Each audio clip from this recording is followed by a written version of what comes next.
Assalamualaikum warahmatullahi wabarakatuh. Materi diskusi kita hari ini mengenai hadis tentang distorsi pasar, larangan menimbun atau ihtikar, dan penetapan harga oleh pemerintah atau tas'ir pada mata kuliah hadis ekonomi yang diampu oleh Bapak Dr. Ahmad Syakur LC.MEI. Sebelum memulai diskusi, saya akan memperkenalkan diri saya terlebih dahulu. Nama saya Novita Sri Lestari dari Prodi Akuntansi Syariah 3A, Fakultas Ekonomi dan Bisnis Islam. Distorsi pasar. Pengertian distorsi pasar.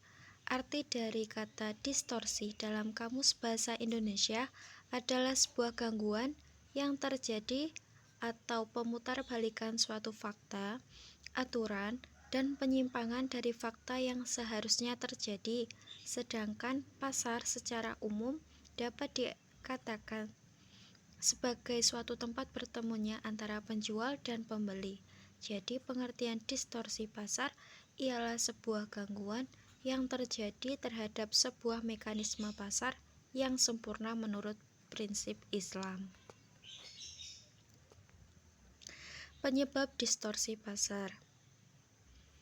Imam Al-Ghazali dalam kitab Ihya Ulumiddin jilid 2 dalam bab Munkarati Al-Aswaq yang di dalamnya berisi beberapa elemen tindakan yang dilarang untuk dipraktekkan di dalam pasar, kita menyebutnya sebagai distorsi pasar. Elemen-elemen utama dari Munkarat Al-Aswaq atau larangan-larangan dalam pasar ini antara lain sebagai berikut. Di antara beberapa penyebab terjadinya distorsi pada pasar adalah 1. Kebohongan dalam mencari keuntungan, menyembunyikan cacat. Barang siapa berkata, aku telah memberi barang ini seharga 10 misalnya, dan aku hanya memungut laba sekian dan sekian. Padahal dalam hatinya ia sedang berbohong, maka tak urung ia adalah seorang fasik. Wajib bagi pihak yang mengetahui untuk memberitahu kepada pembeli akan kebohongan penjual. Apabila ia mendiamkan karena maksud menjaga hati pedagang, maka ia seolah telah menjadi bagian dari pedagang dalam hal khianatnya dan telah berlaku maksiat sebab diamnya. 2. Demikian halnya bagi pihak yang mengetahui ada aib yang disembunyikan atas suatu barang, maka wajib baginya mengingatkan pembeli akan hal itu. Jika tidak, maka ia sama saja dengan telah ridho dengan tersia-siakannya harta saudaranya yang muslim, padahal hal itu haram. 3. Hal yang sama juga berlaku bila terjadi kecurangan pada ukuran, takaran, dan timbangan, maka wajib bagi seseorang untuk mengubahnya dengan kekuatannya, atau bila tidak, maka melaporkannya kepada petugas pasar, sehingga mereka terjun mengubahnya. 4. Sebagian distorsi pasar yang lainnya adalah meninggalkan transaksi ijab dan qabul dan mengentengkan dengan hanya berbekal transaksi mu'athah saja. Larangan menimbun atau ihtikar. Ihtikar yaitu melakukan penimbunan barang dengan tujuan spekulasi, sehingga ia mendapatkan keuntungan besar di atas keuntungan normal, atau dia menjual hanya sedikit barang untuk mendapatkan harga yang lebih tinggi, sehingga mendapatkan keuntungan di atas keuntungan normal. 1. Hadis-hadis yang bersifat mutlak. An Sa'id ibni Musayyib, an Ma'mar ibni Abdillah, an Rasulillah sallallahu alaihi wasallam qala la badayatu ya khutakiru illa khoti'un. Ruwahu Muslim. Dari Sa'id bin Musayyab, dari Ma'mar bin Abdullah, dari Rasulullah sallallahu alaihi wasallam bersabda, tidak akan melakukan penimbunan selain orang yang salah. Istinbat hukum dari hadis ini adalah tidak bolehnya Melakukan ihtikar karena dijelaskan bahwa muhtakir atau orang yang menimbun adalah orang yang salah. Disebut juga asin, orang yang maksiat, dan orang yang bersalah adalah muznib, orang yang berdosa. Pada zahirnya hadis ini menerangkan bahwa ihtikar adalah haram tanpa dibedakan antara makanan manusia, hewan, dan lain-lain. Yang kedua, dari Abu Hurairah berkata, Rasulullah Shallallahu Alaihi Wasallam bersabda, barang siapa yang melakukan penimbunan dengan maksud agar harga melonjak, maka dia orang yang salah. Hadis riwayat Hakim. Hadis ini menerangkan bahwa orang yang menimbun dengan maksud supaya harganya melonjak tinggi, maka ia adalah orang yang salah, dan Allah telah melepas naungan darinya. Kedua, hadis yang bersifat muqayyad.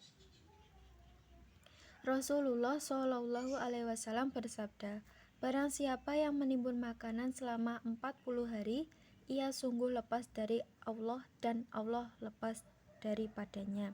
Hadis riwayat Ahmad. Dan sabda Rasulullah Shallallahu Alaihi Wasallam, Abu Hurairah Al-Bilal Al-Bahili meriwayatkan bahwa Nabi Shallallahu Alaihi Wasallam telah melarang penimbunan makanan. Lafal umum kedua hadis ini menunjukkan atas haramnya ihtikar, dan sesungguhnya azab di neraka, ancaman dan laknat tidaklah ada kecuali bagi orang yang melakukan hal-hal yang haram. Hukum ihtikar. Ihtikar secara umum dilarang dan dicegah karena ia merupakan ketamakan dan bukti keburukan moral serta mempersulit manusia, terutama dalam bidang ekonomi. Ulama Malikiyah memandang ihtikar adalah haram. Keharaman ini tidak hanya pada makanan pokok, akan tetapi juga pada barang yang lain yang sangat dibutuhkan masyarakat. Ada 3 pendapat yang dikemukakan oleh para ulama.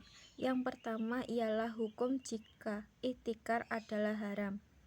Hal ini mengacu pada dasar pengambilan hukum mengenai ihtikar adalah sabda Rasulullah Shallallahu Alaihi Wasallam. Orang-orang jalib atau importir itu diberi rizki dan penimbun dilaknat. Barang siapa yang menimbun barang dengan tujuan membuat kesusahan bagi muslimin, maka dia tercela. Dari hadis tersebut, para ulama menetapkan suatu hukum bahwa diharamkannya menimbun adalah dengan 2 syarat. Pertama, akan menyebabkan penderitaan penduduk suatu negara. Kedua, menaikkan harga yang sangat tinggi untuk mendapatkan keuntungan yang berlipat ganda sehingga masyarakat merasa berat untuk mendapatkannya. Syarat-syarat ihtikar yang diharamkan diantaranya: 1. Menimbun dengan menunggu waktu harganya tinggi. 2. Menimbun pada waktu yang dibutuhkan. 3. Sesuatu yang ditimbun melebihi kebutuhannya. 4. Sesuatu yang ditimbun adalah barang yang dibeli. 5. Sesuatu yang ditimbun adalah bahan makanan. Dan yang terakhir, menimbun pada waktu tertentu. Pendapat kedua dianut oleh sebagian pengikut Syafi'i, Ismailiyah, dan sebagian Imamiyah. Menurut mereka, ihtikar adalah makruh. Alasannya, seseorang mempunyai kekuasaan atas hartanya dan mereka bebas melakukan jual beli yang sesuai dengan kehendak mereka. Secara garis besar, sikap ahli fikih mengenai ihtikar adalah sebagai berikut. Syarat-syarat ihtikar makruh. 1. Menimbun tanpa tujuan menunggu harga tinggi. 2. Menimbun pada waktu barang itu banyak.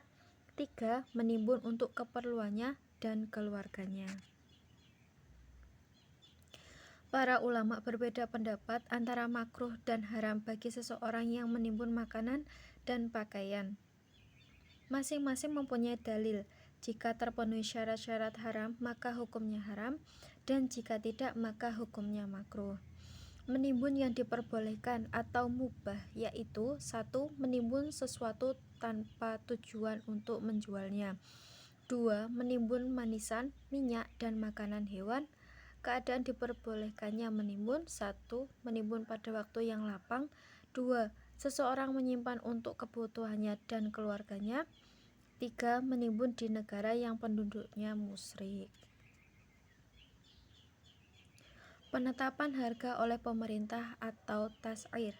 Secara bahasa, tas'ir adalah mengukur harga, sedang secara istilah adalah bahwa seseorang penguasa atau wakilnya atau siapa saja dari kalangan pejabat pemerintahan memberlakukan suatu putusan kepada kaum muslimin agar mereka menjual barang-barang dengan harga tersebut, di mana mereka dilarang untuk menaikkan atau mengurangi harganya dari harga yang dipatok demi kemaslahatan umum.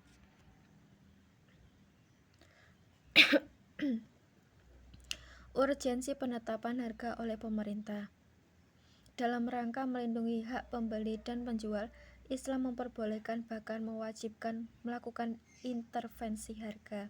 Ada beberapa faktor yang memperbolehkan intervensi harga, antara lain: A. Intervensi harga yang menyangkut kepentingan masyarakat, yaitu melindungi penjual dalam hal profit margin sekaligus pembeli dalam hal purchasing power.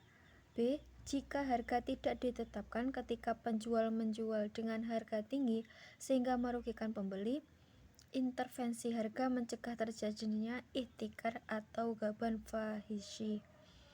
C. Intervensi harga melindungi kepentingan masyarakat yang lebih luas, karena pembeli biasanya mewakili masyarakat yang lebih luas, sedangkan penjual mewakili kelompok yang lebih kecil. Pandangan ulama mengenai penetapan harga oleh pemerintah. Pandangan yang berbeda dengan pendapat Umar bin Al-Khattab. Menurut para fuqaha, penetapan harga oleh pemerintah terbagi kepada dua macam.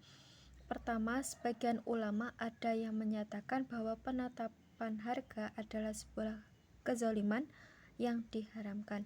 Hal ini berlaku apabila adanya wujud penzaliman dan pemaksaan terhadap hak manusia, dan sedangkan si penjual tidak mengizinkan untuk itu.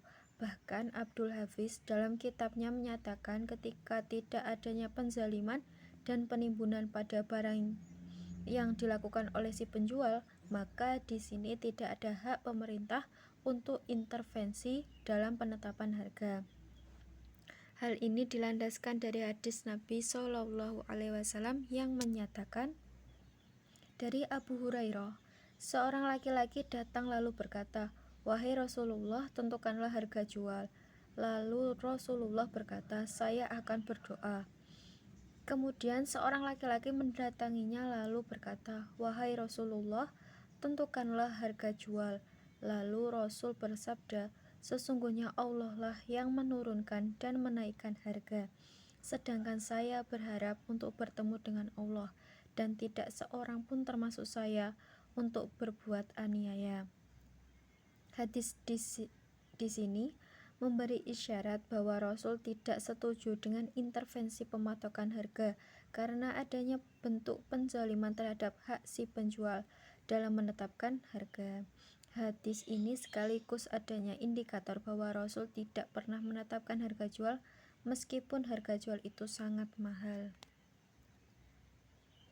Kedua, ulama lain menetapkan bahwa bolehnya penetapan harga oleh pemerintah dengan alasan mewujudkan keadilan terhadap sesama, seperti dalam kondisi darurat dan tidak ada solusi lain kecuali dengan penetapan harga tersebut.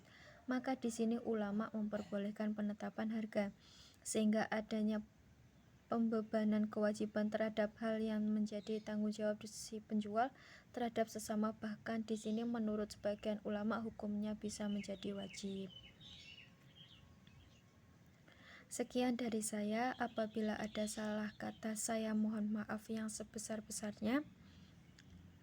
Wassalamualaikum warahmatullahi wabarakatuh.